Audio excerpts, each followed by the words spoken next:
Hello, fearless changemakers. When's the last time you stepped forward with courage, with excitement and passion for making your world and the world around you a better place? In this podcast, we touch on all those things, stepping forward into advocacy, releasing the shackles from their throats, and speaking openly, courageously, getting into the heart of the issues that matter for them to drive positive change and move forward for a better life, not only for them, but for you, for me, and for the generations that follow. Take two. Oh, Tariq, I want to welcome you to Fearless Changemakers. It's a pleasure to have you on here. And I think you are definitely a change maker in so many aspects of your life. We met at the kickoff party for a group called I Am Albertan in July. And from there, I got to hear your story as somebody who was not born and raised in Alberta, who came to Alberta as a visitor. And now you're one of the loudest voices, the strongest components for being able to stand up for Alberta, being able to maintain the democracy and the freedoms that we have. And, I don't want to tell your story. So let's have you tell your story. What brought you to Alberta, a little bit of your upbringing and where we are now, your passion, your pride for Alberta. Thank you. So very lucky and blessed to be here, Lisa, for just a touch over 10 years now, which is wild. It felt like yesterday that I moved here. And I moved here to chase a dream that continues to get fulfilled by the day. And I love it. I have zero regrets of doing it. I was born and raised in Dubai, so halfway across the world. And if you've ever seen pictures or videos of the modern Dubai, they are very true and accurate to form. The outrageous architecture, the Lamborghinis, the wealth, the opulence, very modern city. And a great place to live, but I grew up in a super white-collar job, white-collar household, very academic by nature, and loved it was very lucky to live that life and got a great education, career. But I always travel typically for fun. When I do, I want to go to a destination event. So concert, festival, some sort of an opening. Like people are now all leaving. A lot of my friends are leaving to Europe to go to Oktoberfest or what have you. So there's always a destination of some variety. Yeah. But they go on holiday, they take the pictures, they come back and here we are. So I was watching a Western at home and I thought, I've never been to a rodeo in my life, and I've never really been to the West. And I looked at tourist-friendly rodeos, and there was two. So Houston and Calgary were the two that are the most accessible to tourists. They're well set up that if you know nothing about rodeo, you can find your way. Yeah. So that's what I did. I booked a vacation in 2010 to the Calgary Stampede. Mind you, I grew up in a house that didn't have a cat or a dog or any animals or nothing, absolutely nothing. I was petrified of animals. And I also said, I'm going to do this the way, the rednecks do it. And I'm going to camp. But camping by my definitions was renting one of those super tacky Canada Dream RVs that you see in Banff with all the tourists. And it was funny because I booked it really late and they gave me a 40-foot rig that seats 8 people. And I'd never driven anything that big. They give you 20 minutes of training and they're like, good luck. So anyways, if I was that guy on the Banff highway one day, I'm kind of sorry. It was figuring life out. But anyways, I bought tickets to the Calgary Stampede, rodeo, and chuck wagons. And that year, Kid Rock was the performing concert too. So it was it's perfect. It's in my mind, all the cowboy redneck trifecta. And I sat and just the atmosphere of the Calgary Stampede. And I sat in the stands and I watched the rodeo. I said, this is everything I have no idea about. It is completely different than anything I've grown up with. But something happened and I said, you know what, I'm gonna be on the other side of that fence. This is exactly what I'm gonna do. And that was it. The plan was set in motion. I went home, I sold the house, sold the car, quit my job, started making plans to move here. And when I was driving from this camper rig from Drumheller to Banff, you go through Airdrie, and I went through Airdrie and I'm like, this will be it. This is where I'm moving, because it's far enough away from Calgary that you could have quick access to the country once you're outside Airdrie, but you also, and this was 10 years ago, so Airdrie was a lot smaller. It's got that small town vibe, but also it's close enough to the airport in Calgary and so on for a corporate career. So I moved here, and then in the first 3 days, I bought a pickup truck, cowboy boots, and power tools. And I said, Alberta starter pack is ready. Day 4, I emailed the Airdrie Society and I said, I'd like to get into the Western way of life. What do I do? By the end of that week, I was volunteering at a rodeo. And then 2 weeks later, I started to learn how to drive a tractor, which was insane. And yeah, one thing led to another. And here we are. And over the course of 10 years, really kind of adopted rural Alberta and the Western way of life. Really proud of it. This year is my first full year as a professional rodeo contestant. So I did the amateurs for a couple of years, and here we are. So long answer, but that's kind of the story of how I got here, what happened ish over the last 10 years, and we'll go from there. Yeah. So was there like one particular thing about that Calgary area, that experience that captured you so much to make that bold decision that you were going to just completely pack up and leave your home country? A good question. I think it was a number of things. One, so a couple of things kind of, not just one item, but a couple of things that added up together. So one, it's gorgeous. Like if you go out into the mountains, there's nothing like it. I also am a big fan of the prairies. So I've always said, if I'm not living in Alberta, I'll be living in Saskatchewan. And you're like, what, Saskatchewan? I'm like, yeah, absolutely. Because I love that kind of wide open space. I find a lot of beauty in it. Now, one was that. Two, it was, say, the grit and the messiness of rodeo. Like it was just, I sat in the stands at the time, and now many of those contestants are my personal friends, which is crazy. But I sat in the stands and I watched, these guys get bucked off and fall off horses and wrestle steers, and I didn't know any of this stuff. And I'm like, man, this is different and gritty, and there's something about it. There's something super gritty about it that I love, and then that level of perseverance. And it's mythical cowboy culture. Everybody, when you grow up, you're like, well, I want to be a cowboy or a pilot or a fireman, not, I want to be like, a tax accountant or something when I grow up. Like it's typically not the childhood dream. For some, it might be. I don't know. Nobody's written a song saying, "Mamas, don't let your kids grow up to be accountants," right? Exactly. So that's exactly it. And then the other thing as well, so I had a great career in Dubai, made a lot of money. And the other thing as well, Lisa, is the money you make there is tax-free. So it's, you've got disposable income as a young professional, but you work really, really hard and you grind through the corporate life. And I remember seeing a lot of executives at the organization I worked in. And they're like, when I retire, I'm going to go buy a ranch somewhere and do that. And they were all a hairline away from heart attack, leading like super unhealthy lives, never spent any family time. And I'm going to go do that now and figure out a way to balance the two or mix the two. So I think those were, and I was like, do I really want to do this? I was 30 years old at the time. So I was like, do I really want to do this forever? And I was like, not really. And I mean, I still could do it.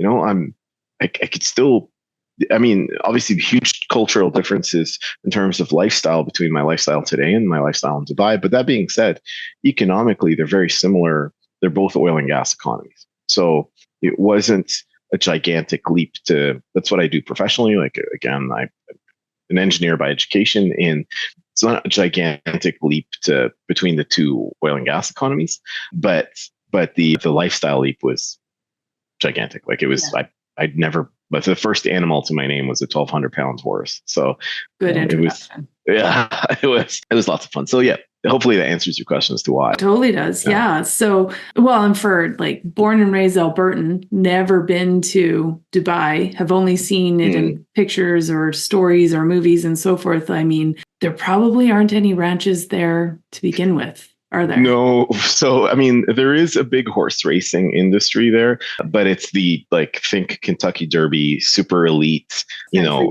exactly. Like, the horses cost $5, $6, $7, $8, $10 million. And then you have professional jockeys that are like 4 feet tall that ride them.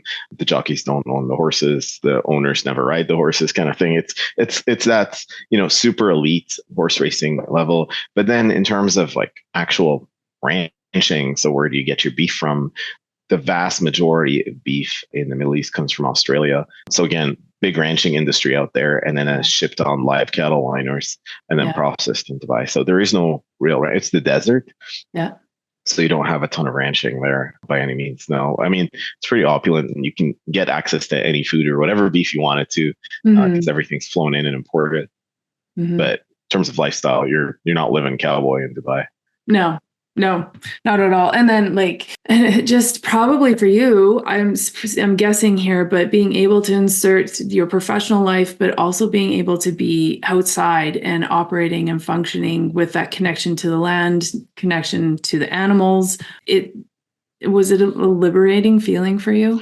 Oh, it's amazing. I absolutely love it. And I love I'm really lucky that I get to ride many days a week, so and do the rodeos I do and tour the circuit the way I do and go to small towns. I've been to a lot of small towns that some of my urban Albertan friends have never been to.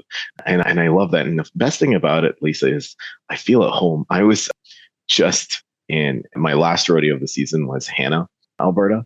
And it's such a cool setup. It's in their indoor curling rink. I don't know if you've ever been to it. Not the rodeo, no. It's an indoor curling rink. It is tight. They pack that place to the rafters. The whole community gets behind it. And what I loved about this was, and it kind of all, like, it was a really fun moment for me. So one, it feels like Nickelback like puked all over the town. Like everything is Nickelback. The opening song, their artwork is like this. The town artwork is their album covers. Yeah. The sign says "Home with Nickelback" when you come in, and I get it. I love that. But the funny part is, the only time I'd seen Nickelback live was in Dubai, just before I moved to Canada, and I thought nowhere in my life would I have ever made the trajectory that watching Nickelback in Dubai. And now I'm in their hometown in Alberta as a rodeo contestant, a professional rodeo contestant, just about to saddle and get on my horse and get in that arena. So I thought,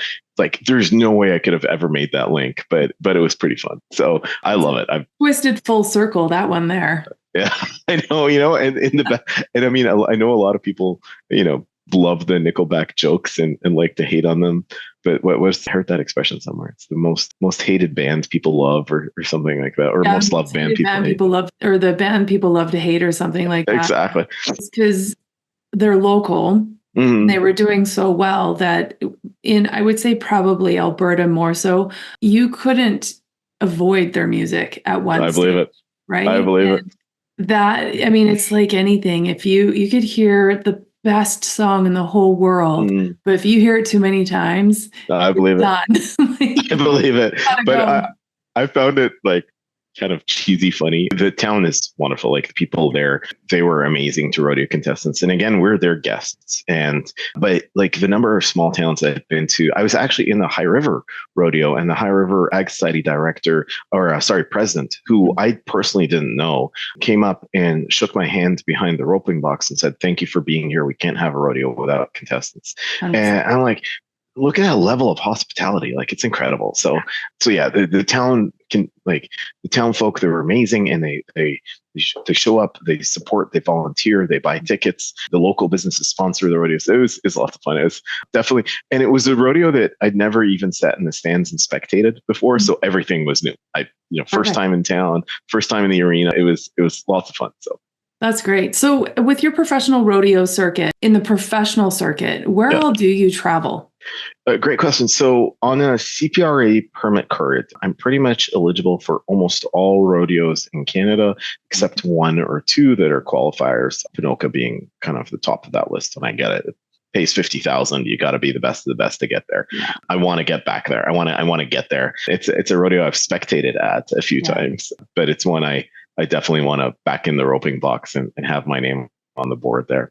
So where I travel, kind of the general radius, call it outside of the Calgary area, is about 4 hours, because that's the vast majority of the rodeos that happen on the circuit. Now, there are some rodeos in BC. I didn't do any this year. And then there's a couple of rodeos deep in the north. It's kind of Peace River, Teepee Creek, etc. Other than that, I'm pretty lucky that Southern and Central Alberta host 80% of the CPRA professional circuit in terms of rodeo. So it's nice. Like if you live somewhere at or near Highway 2, you have access to a gigantic amount of rodeos. Yeah, absolutely. Okay, so for someone who has no idea about, let's just do team roping. We won't dive into all of rodeo.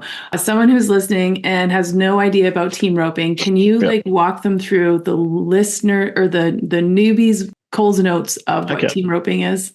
Absolutely. So team roping is developed, the vast majority of rodeo sports are developed from a skill that you need on the ranch. Some of them aren't, like bull riding, where you don't really need to ride a bull on the ranch. No, yeah, fair enough. But team roping actually has a direct life to real life ranching, or direct link to real life ranching. So on the ranch, if you've got a sick head of steer or cattle, what you typically do is you have two cowboys on their horses. One will rope the head, one will rope the feet. They'll secure the animal that way, and then they can get off and either vaccinate or doctor or treat an injury or so on. And then once they're done, they get on their horses. So that was the real, and that happens every single day at a ranch. People are roping cattle and doctoring them every single day. It still happens till this day. Now, this is the athletic display of it, where it's the sport version where you have a header and a heeler, and they're dedicated header and heeler. I rope on the heel side, so I'm a carded heeler, and they each get into what's called the roping box with a steer and a chute. Once that steer is released, the header catches the horns, turns the steer left, and the heeler comes in and catches the back 2 feet. The fastest team wins. It's event of time. And to give you an indication of like how fast this goes, currently the CFR team roping record at Red Deer is for both a head and heel catch is 3.6 seconds for the whole run, for the whole thing. So yeah, it's incredibly fast. So yeah, it goes pretty quick. These guys are handy. They're incredible ropers. The horses they ride are incredible. I'm aspiring to be in the CFR arena one day. That's the plan. I just found out that there's only 43 carded professional healers in the entire country. I'm one of them. So it's a very exclusive club of like incredible guys that I'm with. I'm nowhere near their level of proficiency, but I'm trying.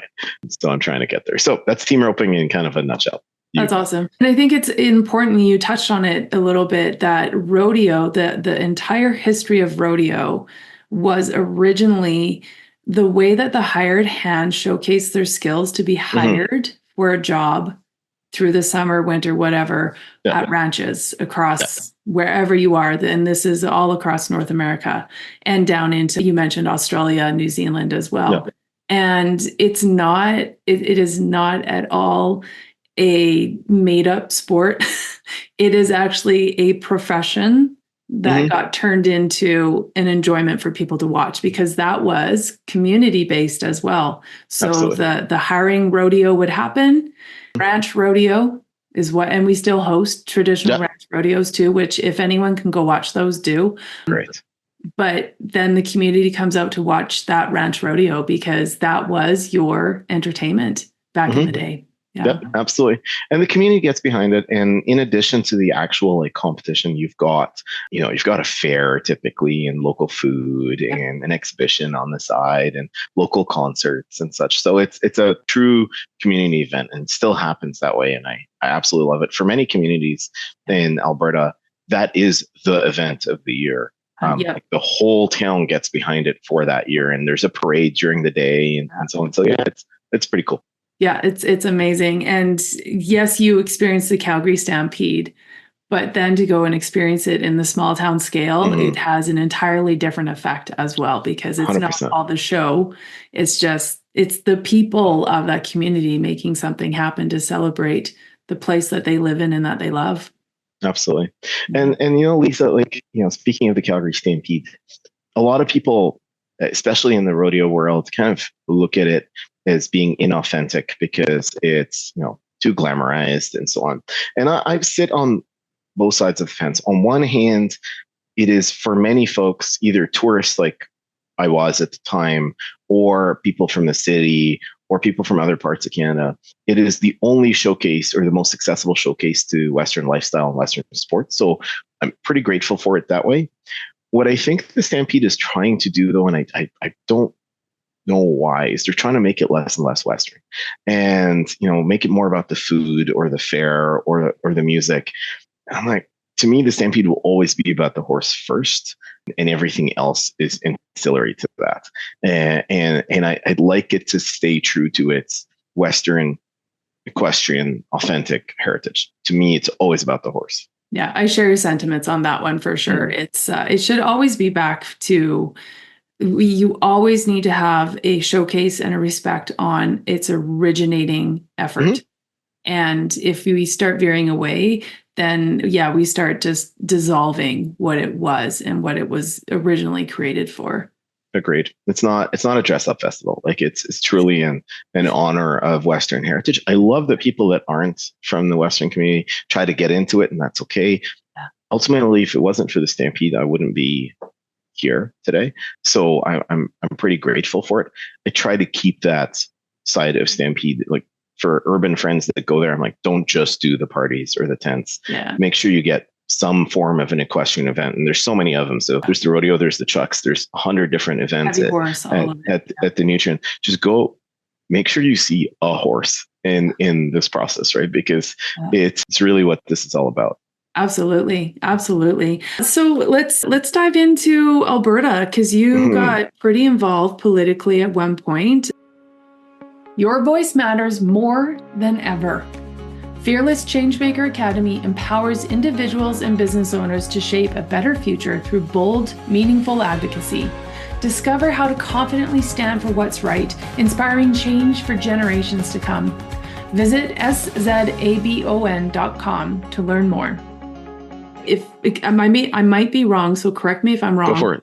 You ran as a member of the Maverick Party? I did. Okay. I did. So that was in 2021. Let's dive into that. Tell us about what got you into being politically engaged first.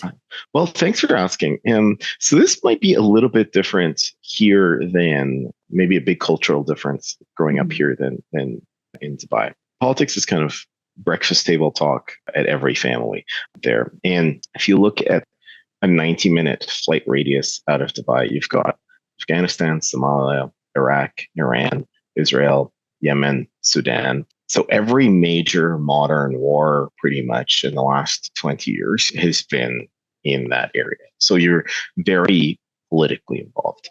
The other thing is growing up on the periphery, and I wasn't a toddler at this point. I was like young, I was maybe 9 or 10 years old for the first one and 14 or 15 for the next one. So not a child for Gulf 1 and Gulf 2, Gulf War 1 and 2, which were both oil wars. And you grow up knowing oil is such a precious resource. Just off the coast of the UAE, 75% of the world's oil goes through it. So the very strong US military presence that you get to see growing up. Like you see Marines and Navy personnel and military personnel everywhere on R&R, US military personnel. Yeah. So you grow up with a strong appreciation of, ironically enough, because of war, of peace, security, of natural resource accessibility, etc. And then moving to Alberta, I think of Alberta's two big industries as agriculture and oil and gas. It's what built this province, and quite often intertwined.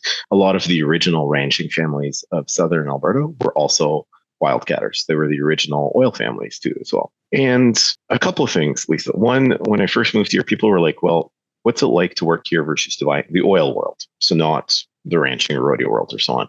I'm like, it's a lot slower here. It's a lot easier. And they're like, what do you mean? And I'm like, well, if a pipeline or a well makes sense, it's in the ground tomorrow morning, over there, like, because it's important for national security or the economy or so on.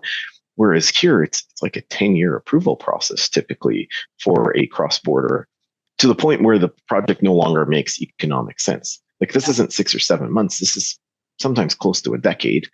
And we've seen now multiple pipelines get shelved. The other thing as well is the consultation process includes a lot of people's feelings rather than does this make sense or does this not make sense? And then the third part of this, and this was probably the biggest trigger to me, becoming a big, I'm like, I've got to defend this province. This province gave me a lot of opportunity, was the fact that the biggest enemy of Canadian oil is Canada. Like that was the biggest enemy in certain parts of it, at least, where east or west. And they're like, no, we'll take your money, but you can't develop your resources through here. I thought, oh, come on. We are sitting on the third biggest oil reserves in the world. And we collectively as a society have decided we don't want to use it. Yeah. And to me, I'm like, that's not right. And all these like social programs that we hold near and dear to our heart, like free schools, free healthcare and all that. Well, where's that money going to come from? It don't grow on trees, and we're already paying 50% tax rate. Or your local rec center. Exactly. And I mean, if you look on the side of a Stars air ambulance helicopter, every major donor is an oil and gas company. So I like these programs that we hold so near and dear to our heart, yet we despise this industry. And not just that, if we don't overtly despise it, we put in so much red tape and so many layers that it becomes untenable or unviable to develop. Mm-hmm. So being an industry professional and also kind of now being, well, while newly adopted, but a very fierce Albertan, I'm like, this doesn't sit well with me. And I remember in my citizenship ceremony, this was 2015, 2016, the judge kind of looked out at the room at all these new Canadians and said, like, do not change for us. We accept you as you are. And I'm like, no, that doesn't sit well with me. I'm not here to change Alberta. I'm here to adopt the province. Yeah. So that was kind of, these were all little triggers, if you want to call them, that got me involved. So I'm like, I'm now a Canadian citizen. I have the privilege of engaging in the political process. I'm going to vote. I'm going to show up. Mm-hmm. What surprised me was the level of apathy, Lisa. And again, I don't care who you support. It's a democracy. A lot of people died, so you and I could support different parties. But the fact that and I'll fast forward to kind of when I got involved and how I got involved, the fact that there were so many doors I knocked on as a candidate where they couldn't tell you what the name of the riding is, or I don't do politics, or they don't know who the local MLA is or MP or so on. I'm like, how? One, you pay for this, and you paid very dearly for this in the form of taxes. And two, it affects everything in your life. Schooling, healthcare, cost of living, transport. How could you just let it be? Yeah. And so obviously the country took a huge turn in 2020. And I never thought I'd live in the free West where I couldn't go to the local restaurant in Airdrie unless I made certain medical decisions. And I never thought that I'd live in the free West where I couldn't get on an airplane as a Canadian citizen inside Canada, let alone outside. And I'm like, there's something off about this. And again, this wasn't about whether someone wanted or didn't want to take the needle. It's their choice, none of my business. But the fact that I lost pretty much all societal mobility outside of the gas station and the grocery store, there's a problem. Yep. The other thing as well, as I kind of got more and more politically engaged in Canada and watched the federal debates of 2015, 2019, is you had the traditional party leaders. You had Andrew Scheer and you had, Jag Singh at the time for the NDP and Trudeau. Yeah.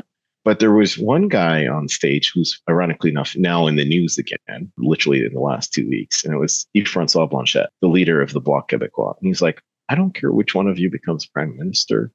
What Quebec wants, Quebec gets. Yep. And I thought, where's that guy for Alberta or gal? Because and at the federal level, where was that guy? Because I watched every single conservative MP, so federal level, sit on their hands when Aaron O'Toole brought in a carbon tax, sold Alberta down the river, and I'm like, yeah, something's off about this. Like something's off. So the Maverick Party come about, and essentially they're modeled almost after the Bloc Québécois, where they're not going to form government. Nobody from Maverick's going to become prime minister, but they can form a coalition with whoever is the most favorable prime minister to Alberta. It didn't go our way. I'm still very honored that I did it. I'm really glad that I did it. I still believe in Alberta's sovereignty. And again, whether you're an Alberta separatist or not, that's your own personal choice. But I truly believe in like the Quebec deal, which is a nation within a nation. We manage our own taxes, our own police force, our own pension, etc. Mm-hmm. And I truly believe that if Albertans want to be Canadians, they can. If they don't want to be, and there's many that do or don't. That's their personal choice. But at least let's not rely on Ottawa and the Ottawa bubble to manage our own affairs.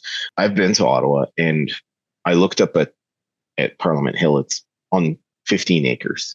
You could stick it in any corner on any rural road in Alberta. Yet here's the building that makes decisions for your life and your family and mine, but has no clue how we live. We're different cultures, we're different industries, we're different economies, we're different ways of life. And I'm like, they can't be managing us. That can't work. And hence why I got involved politically and still very much, if not as a candidate, still at least an advocate for Alberta sovereignty. Yeah. So your definition of sovereignty is much like Quebec, a sovereign province within the country of Canada, being able to have stronger, better jurisdiction around how it operates, its healthcare, its school system, all of those things. It's even responses to various health matters. And so, that's the bare minimum to me. So the federal government should manage issues of strictly national issues. So call it military, foreign policy, and maybe like nat security, and that's it. So, and then everything else. And I mean, if you look at the US, it's like that, because if you look at, let's say, a state like Florida or Texas or so on, versus a state like California or New York, it's like two different countries. Totally. Yeah. And they share the same federal government in terms of national security, foreign policy, etc. But in terms of local affairs, everything is local. Yeah. And that's my bare minimum definition of sovereignty. Now, it's a little bit touchier subject is separation, outright independence of Alberta. Should we get there? Sometimes I feel like at least we should have the threat of it, because that's what Quebec did. And now Quebec gets whatever they want. Exactly. Yes. So, and the thing is, we hold the keys to the bank. We are the ATM. And we're also, in a big way, us in Saskatchewan, the food source. Yep. So we're the bank and the food source. And I think we don't use that power to not even like get our own way, but at least be freaking equal to the rest of the country, right? Like at least be an equal partner. I think we should be the senior partner, but that's another debate. Yeah, exactly. Yeah. Well, and even, I mean, we're witnessing right now through a lot of the bills that are being kind of secretly put through, trying to be put forward, is now it's okay. We're dealing with the carbon tax issue right now, which is really and truly a direct penalization for oil and gas, which is like, I wish Canadians knew how much they rely on. My computer would not be here if we're not for oil and gas. And also now penalizing agriculture. Oh, yeah. And even just the capital gains alone, how that change affects the way that succession planning for families happens within the farming, ranching industries, and the ESGs, the CSSB ESG component that's coming on for taxing. Like, not only do you have to project the financial requirement for running or for owning a combine because of all of its oil and gas requirements to be built, you now also need to be paying on the top of that additional for the fuel that you are using or will be using or projecting to be using. You might not never use it, but you end up having to account for it in your annual account statements. And so, like, yes, this is a federal issue. However, these things are being attacked. And what, like you said, we have Alberta and Saskatchewan, where they are the food providers in a large part for the rest of Canada. They are the petroleum-based product providers for the rest of Canada, among the rest of many other nations in this world. And they're being hampered to such a degree. And yeah, you're right. Even if we were to get to where we had greater sovereignty like Quebec, we can have a stronger voice to say, no, this does not fly, and to hold weight in the House. Absolutely. And to be honest, it's also on us. Mm-hmm. So there's a lot of things we could have done that we could have voted for our own interests. Yep. Here's the funny part. So a lot of people naturally blame Justin Trudeau for this, and Justin Trudeau this, Justin Trudeau that. Oh, it's not him. Yeah, exactly.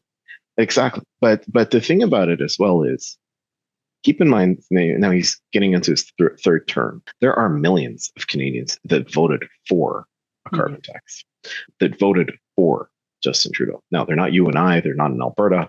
Alberta has 34 seats of the 34. We returned 30 conservative ones. Yeah. Saskatchewan has 14. Saskatchewan returned 14 conservative seats. But the problem is we rely on the GTA's good graces. So the GTA, so Alberta has 34 seats. The GTA, not the province of Ontario. So it's just the Toronto area. There's 53 seats, 53 federal seats. Right? Yeah. So if you put Alberta and Saskatchewan together, now the interesting thing is people are like, well, it's population. I'm like, but it's very different population issues. Of the 53 seats, Lisa, 51 returned over the last 3 years. Trudeau governments. Now, there is generally a person in downtown Toronto, and replicate that person by millions of people, that genuinely believes that the carbon tax is going to save the planet. Yep. They genuinely in their heart believe that, your food comes in a grocery store.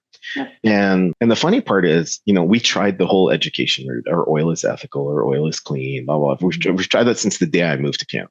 And that's been 10 years. And we're still trying it. And I'm like, no. So now it's you fight fire with fire. Yeah. Now you cut them off. You're like, you don't want it? We won't give it to you. Now you start to turn off the taps. And that's where I think for us as Albertans, we need to start looking after our own interests and be a bit more aggressive with it. And we're not. We're still that nice, polite, help thy neighbor. It's eroding, but that window of actually taking action is closing and closing and closing. Yeah. Yesterday, Lisa, I read a stat. So Alberta leads the country by population growth. And while that might seem like a great thing, it's actually super unhealthy because growth is out. And I'm an immigrant, and I'm the first person that'll tell you we need to pause immigration and like not reduce it, pause it in its entirety, bring it down to zero for many years until we can breathe, because infrastructure is not ready for it. So the last quarter, Lisa, so Q2 of this year, StatsCan just put out the numbers yesterday. It is 43,000 people that moved to Alberta. Now, in one quarter. So in a year, that's going to be about 170, 180,000. Yeah. To use the Premier's own words, that's 2 red deers every year, or a red deer every 6 months. Yeah. We're not building a red deer every 6 months here, and we're already behind on everything: infrastructure, healthcare, housing, etc. Available employment. And the other thing that hardly anyone's talking about, because we can't, is what about assimilation and value matching? So I always do this because it's fun for me and I could do it. Is I'll get in an Uber, and usually it's a new resident. And if I'm going out to have a few drinks with friends or arrangements or what have you, because arrangements is awesome. And I'll ask, usually it's a new Canadian or a new resident. And I'm like, or a new Ontarian. It's one of the two. Oh yeah, they're fun too. Yeah. and they're like, why'd you move here? And they're like, well, it's cheaper than the rest of Canada. Yeah. Taxes are lower. I'm like, fair. Yeah. I'm like, why? Why is it cheaper? And they're like, what do you mean? And I asked them, like, it's not random that houses are cheaper than Ontario and that our taxes are lower. And they're like, I don't understand. And I'm like, well, let me tell you why. Yeah. And there are industries that provide great revenue to this province that, if unencumbered, would actually provide immense amount of revenue. I believe that Alberta shouldn't have an income tax to start with, if managed right, yeah. And provide for all these services so that you're not paying 13% and you're just paying a GST and no PST. That you have cheaper housing, because we love small government and we love sustainable immigration at the time. That we don't want the government to get in the way. That is very quickly eroding, because at 200,000 people, and they're not moving to Oyen, Alberta, or Provost. They're moving to the voting blocks of typically Calgary an area or Edmonton an area, where a good chunk of the seats, half the seats of Alberta are there. Yeah. And I don't know if they know what makes Alberta Alberta. No, it's almost like you go through a citizenship process in education. We need a provincial education process as well. If you're going to live here, you need to understand these concepts, these thought processes. And unfortunately for, Alberta, and I'm sure all provinces, you have regional divides too, because we have a clear north versus south thinking as well, which you've probably experienced with the rodeo circuit. Well, for predominantly Edmonton. So Edmonton's kind of really embarrassing for the conservative movement when 20 of the 20 seats, so Edmonton has 20 MLA seats. Yeah. All 20 are orange. Every single one. I mean, in what is supposed to be the blue collar oil and gas capital, whereas Calgary is the white collar one, 20 seats, the entire city swept by the socialists and wasn't even close. But on the flip side, it is where the largest amount of government employees live and work. And it's also one of I think it's the highest post-secondary education enrollment areas as well. So, yeah, absolutely. I mean, you're touching upon it. The funny part is the Conservatives aren't helping themselves because they've grown the size of government. So the Conservatives have been in power for 6 years now, since the NDP had an accidental government. Yeah. And our budget for last year is $20 billion more than Rachel Notley's biggest budget. And I'm like, I mean, yeah, we're making more money and we've got a bit more population, but something's off about here. The current Alberta cabinet is the largest in history. There is 10 ministries you could close tomorrow that would have no impact on the day-to-day life of Albertans, and let the private sector manage that. So, 100%. Yeah, we're not helping ourselves. And that's kind of where my issue now isn't just the Liberals, it's also soft conservatives or centrists. I mean, we need true libertarians, at least, or conservatives to start coming back. And we don't have that today. So, so that's kind of where I'm at today, Lisa. But yeah, sorry, go ahead. You were making a point. So I think I lost that point, but I do think, unfortunately, by way of the way things have evolved in the last 6-7 years, truly, so many people have been almost indoctrinated to fear being devotedly conservative. And it's like, even you mentioned that you feel like, no, you need to have some assimilation into the country and you need to adopt the country's practices. Absolutely. Or the region's practices. And as a born and bred Canadian, I even catch myself wanting to be like, we're taught to appreciate everybody and welcome them in and let them hold on to their cultures. Yet, no, this is my country. You need to adopt my country's ways. Otherwise, what freaking country are we? The UN of the entire world that takes in everybody? That's going to crater us. And that's a very big difference between us and the Americans. So someone that didn't grow up in either country, and it's funny because I always Canadians and their comparisons to Americans and Americans and their comparisons to Canadians. I didn't grow up in either, but I spend a lot of time because of my rodeo habit in the US. And I love that it's close and accessible. I love that you call it a habit. Right. Yeah, there. It is a bit of a habit, but you're expected to be American when you move to the States. There's an expectation. And there's an expectation you have an allegiance to the Stars and Stripes. You have an allegiance to the military, to the values of the US. You just kind of feel it. And it's funny because Canadians make fun of Americans for being too overtly patriotic. I'm like, no. I wish you were a bit more patriotic, my friends, because we're kind of in a bit of a bind right now and it's showing. To be honest, it breaks my heart and puts in such a taste of disgust into my mouth every time that I drive somewhere and I see Ukrainian flag instead of a Canadian flag. What country are you in? And the thing about it is, we've seen now imported issues from everywhere. So you have Palestinians protesting in downtown Calgary and Toronto. You've got the Ukraine, whatever it is, you're not here to bring your foreign issues into the country. Start adopting this country and actually working on making it better. And if you feel so passionate about your home issues, then that's okay. Go home. Solve your home issues. Exactly. But the thing is, we don't have conservative politicians with guts to say that. And to me, that's an issue. We operate from such a position of fear, Lisa, as conservatives. So I keep saying, I expect the provincial government to do this and this and this. And they're like, well, if we do that, we'll get NNC, we'll get the NDP. I'm like, so we get pulled to the left. But when the left form government, they don't give a shit. Sorry. No, it's fine. You can swear. Totally okay. Sorry. But but thank you. But I mean, they don't care. They roll out their agenda. Yeah. Rachel Notley didn't ask for permission to bring in a carbon tax. She brought it in before Justin Trudeau did. She just did it.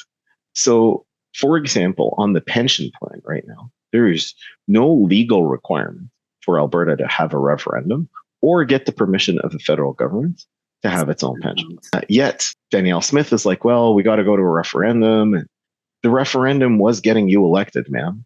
So it's that fear of losing the vote in the next round. I'm like, get on with it. And not just get on with it, do it in the first 100 days so that on the back half of your term, people realize the sky didn't fall. Nobody was going to make big moves on the back half of their term.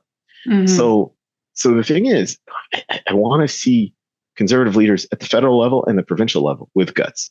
Pierre Poilievre has not touched the immigration issue until it exploded. And you know what? The Liberals made the first move and actually chopped the number of students or student visas or so on. They budged first. And I'm like, and in full fairness, he sat on his hands during the COVID crisis until it became convenient to start talking about it. Yeah. So I think that's the problem with politics, though, is that we no longer have people in place who are doing it for the good of the place that they're representing. Mm-hmm. They're first doing it for the good of themselves. No. And in some cases, it's overtly obvious. And in other cases, you're like, okay, you're the rare breed. You're actually doing this for your region because you care about the people and your region. But what we see and what is thrown in our faces so significantly is all of these people who are just really good at media, really good orators, very, very good at being impassioned at the right time when it's convenient for them, with the understanding that there is a vote coming up. Yep. And I need those votes. Yep. Rather than just being like, look, if we go down this path, we're fucked.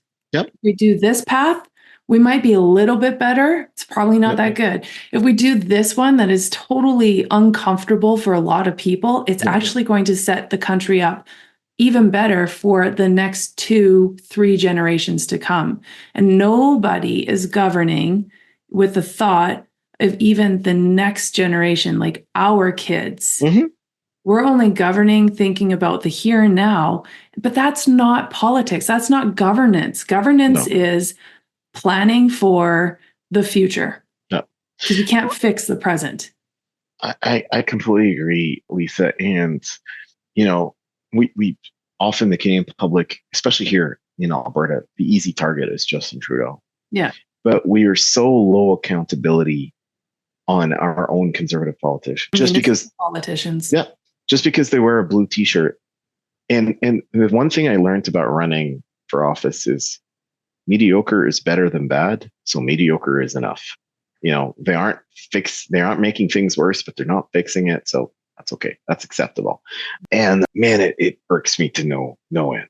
Like and I love that you talk about like fearless and change makers, right? I love that. That's your whole brand. Yeah.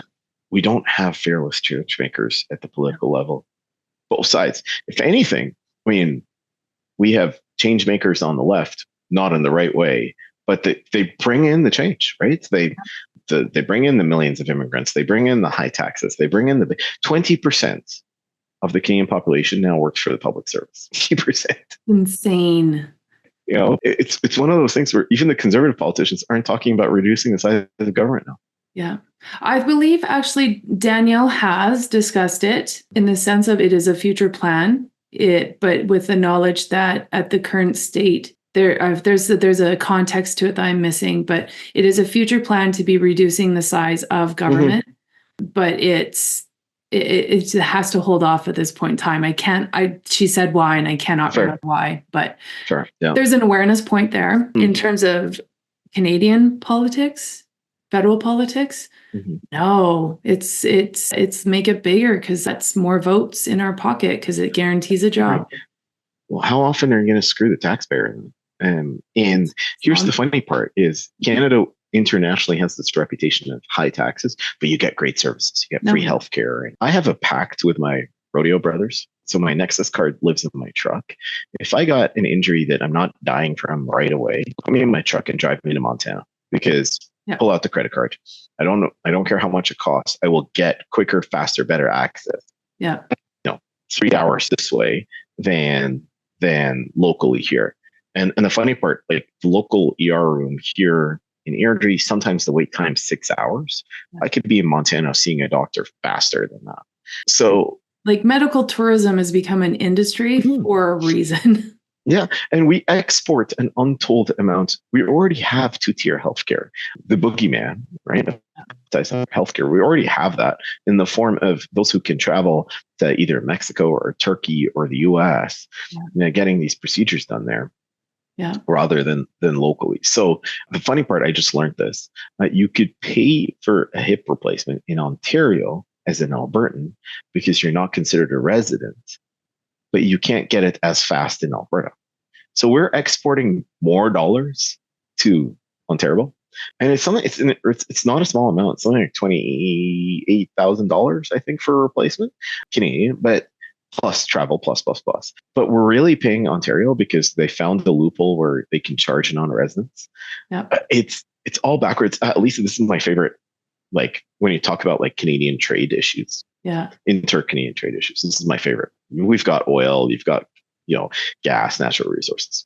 Just last year, the Minister of Agriculture, Federal Minister of Agriculture, Bibo, granted Lloyd Minister permission to sell each other's meat products across the border because there's two grocery stores in town, and they weren't allowed to sell the other provinces' meat products. You want to know what's funny? So they granted permission, but it still is unable to act upon. I didn't know that. We still cannot do interprovincial trade on meat products, eggs, alcohol, and there's another one in there.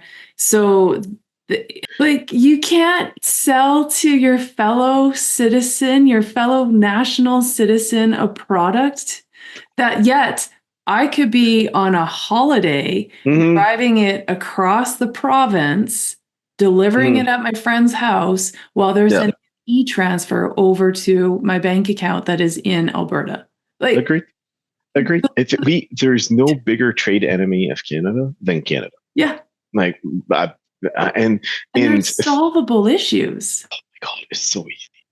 But we don't, for whatever reason, protectionism, bureaucracy, unions, I don't know. But yeah, so sorry, I know we got off on a gigantic, this is part of the reason why I got involved. I'm like, there's really easy common sense answers to this.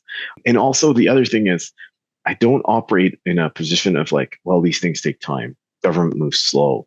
Like we don't have time. It's gone now. No, I agree. I just read today, this morning, Lisa, 80% of people in Edmonton and Calgary can't make their bills.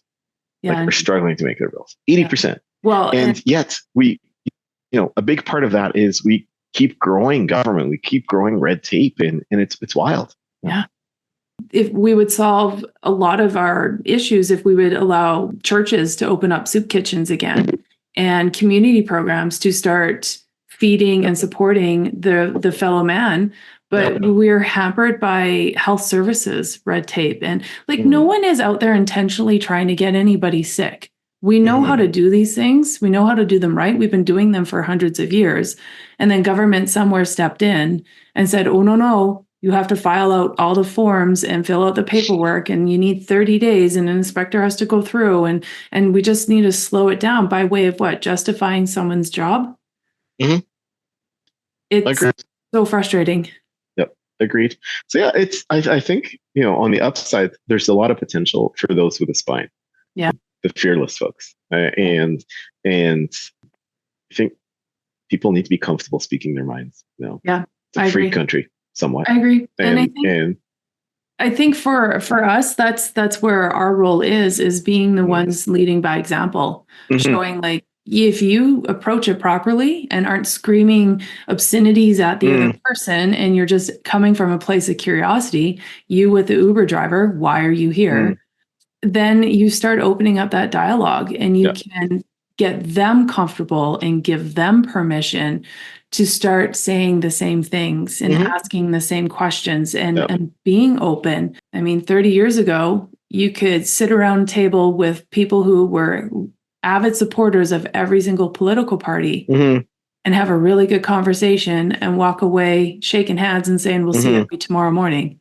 So why aren't we there anymore? I wish, well, I think, people are like, oh, it's too divisive. It's not. I don't think it's that.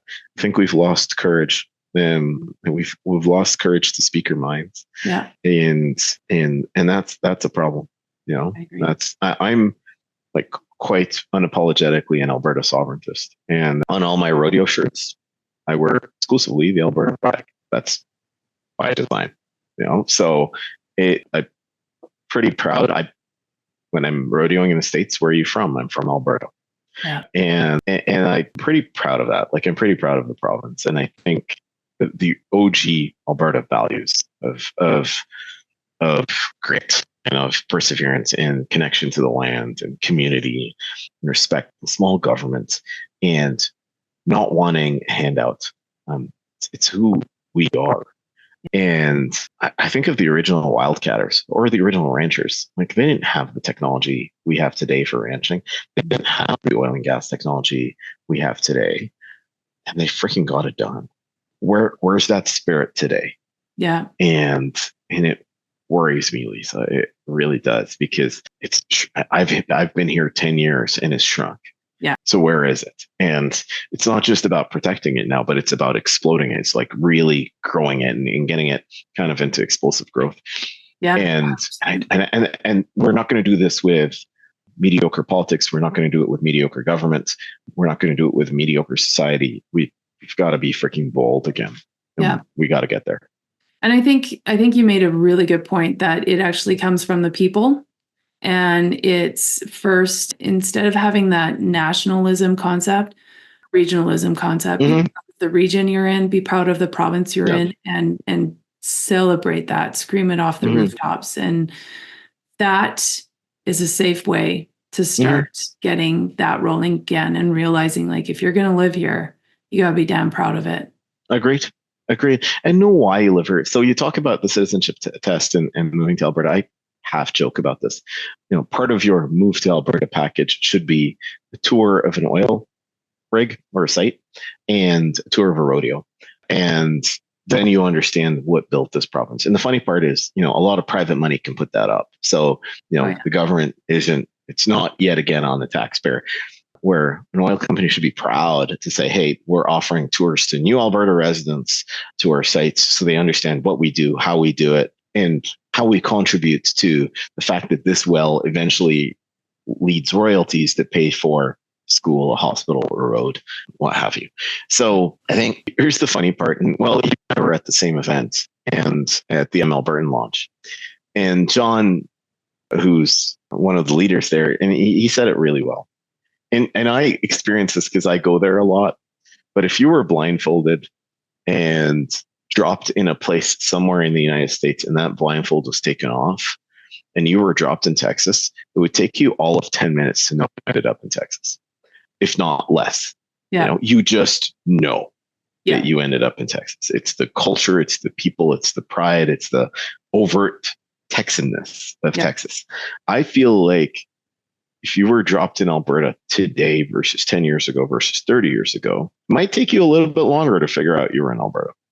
I will 100% concur with that, especially as a born and raised Caucasian, white Albertan. It is not the Alberta I grew up in. And I have no qualms about the people who are in here. I have qualms about how we're viewing our province, the way we operate, and frankly, how we treat people as citizens here. Yep.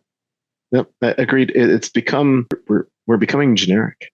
And quite frankly, the monoculture. If we stay at this rate of immigration, and if we stay at this rate of mediocre conservatism, whether federal or provincial, I give it 36 months until we're in Ontario at most. It's 3 years. Yeah. Like 36 months. That's not, because I mean, again, think of it this way: at 200,000 people a year in 3 years, that's 600,000 people. That's now you've built an original Calgary. Yep. That you built exactly. Yeah. So you're getting to the point where 5 years, that's 1 million people. 1 million people at that rate. Yeah. Speaking of which, and like, there's a lot of things I like about our premier, but there's also certain things I'm like, so for example, I'm sure by now everybody's seen the clip. I want to double Alberta's population to 10 million so that I have more political clout. I'm like, hon, that's a race you're going to lose, because if you added 200,000 last year, Ontario actually added 800,000 last year. Yeah. And the other thing is, if you do it without an understanding of assimilation and value integration and so on, and here's the thing: assimilation isn't about, like, if you're from some culture and you want to have your food at home, have your food at home. Like, this is about, it's about understanding the laws, the requirements, the industries, the things that built this province, the values. This isn't about like completely erasing your. No, I get that. I get that. It's not extreme or unreasonable. Yeah. But we're at the point right now where we have zero expectation of assimilation or understanding of the country you've moved to, contributing to the country you've moved to. And the challenge is, so these 43,000 people that have just moved in the last quarter, 70% of them, so about 31,000, are net new to Canada. So not net new to the province from other provinces. These are brand new from outside Alberta, which raises the question even more: do they know what makes Alberta Alberta? And then the second thing is, for some, they might be immediate net contributors, but for a while, until they find jobs and build businesses and buy a home and all that, they're a net negative as a taxpayer. So they're taking out more than they're putting in. Now, at that level of growth, we can't sustain that. Nope. We can't sustain people, that many net negative people coming into the system. Where's that going to come from? Right. Yep. And it's a challenge, Lisa. And it's compounded by the fact that we keep growing the size of government. Yep. So those are government at a base annual income of $100,000 a year, with to increase. Absolutely. And so, the premier just announced 2 weeks ago $8.7 billion worth of new schools to try to catch up with the enrollments to be built over the next 6 years. We're not a country that develops fast. Between the building permits and the consultations and we're not a country that develops fast. So even if we got to that point, we're still behind. We're still behind. And on top of that, we're also building schools that aren't fixed in their nature. We're now building ESL support and offering curriculums in multiple languages and what have you. And I'm like, should we be? I mean, so yeah, it's very different. It's really different. I think somebody's got to show bold leadership and say enough, or at least enough for now. Yeah. And I haven't seen that yet from anybody. Time to put a pin on it. We need to work with what we got right now. Yeah, absolutely. I think the populace is, maybe not all the populace, but a lot of people are starting to feel that pressure of the and we're like, we can't even psychologically sustain that. No. And if I can't in my mind sustain it, how is it even applicable in the real world? No. And I mean, I don't know when was the last time you were in like the GTA, but it's a different country. Totally. And two, like, you hear about the decline of affordability, healthcare, crime, societal norms in the GTA area. I'm like, it's coming our way, and it's coming our way very quickly. Well, prime example, North Calgary has 2 North African communities in the same community, like suburban area, that are just brought their war to Calgary. I know, with machetes and stuff. I've seen the pictures. Yeah. And on top of that, the police were reluctant to react in the fear of being called racist. Really? Yeah, right. You know what? We'll wrap up soon, but I was having that conversation with my daughter because she was trying to describe someone and she's like, it's so-and-so, they do this, they came from this country. I'm like, oh, the black kid. Mom, you can't say that. I'm like, but how do they describe you? The white kid. Like it's just a descriptor. That's it. And yet even our kids are being trained that racism is just this like anything you say to describe someone, to do anything, to act on anything, to say like your thought process does not align with ours here in this location is racist. And it's to the point, even like if you go back to mid-90s, a lot of us would probably say that racism was actually like almost totally gone. It wasn't that much conversation about it or anything. And then what happened somewhere 2007, 2000, I don't know, at some point, all of a sudden the whole race thing started coming back on us as you can't say anything. You can't even describe a person. So, what I'll tell you, Lisa, is this, like, I think the answer to this is very rapid and very bold, fearless change makers. Is they've got to come out and it's on you and me. We can't expect the other thing is we can't expect our politicians to do it, but we need to hold our politicians accountable, especially the ones we voted for. Right. So I can't hold Justin Trudeau accountable. Right. He's a complete asshole. I didn't vote for him. You didn't vote for him. Like but he's there. But we voted for the conservative politicians that are supposed to defend Alberta's rights. They better do it, and they better do it in a bold, rapid manner. I don't buy into the excuse the government moves slow. I can't. You are the government. Like, I look at I look at a conservative politician like, you are the government. Do something about it. Be bold. Don't wait, and don't be reactionary. We're such a reactionary country, culture, society. We look at COVID. It took 28 months of liberties and rights being removed for us to finally be like, yeah, this is probably enough. So why do we have to wait for the bottom to fix it? Yeah. Oh yeah. It's like being proactive. You got to start looking at that instead and start moving forward, being like, okay, so how do we speed this up? Who do I actually need to talk to have this pass rather than going through the 12 different layers of government? Let's just get it done. Let's go. That was being in High River. That was the best thing in the flood is the citizens, for the most part, started to just be like, no, we're doing this. Who do I need to talk to make this happen faster? And shit got done. Like, agreed.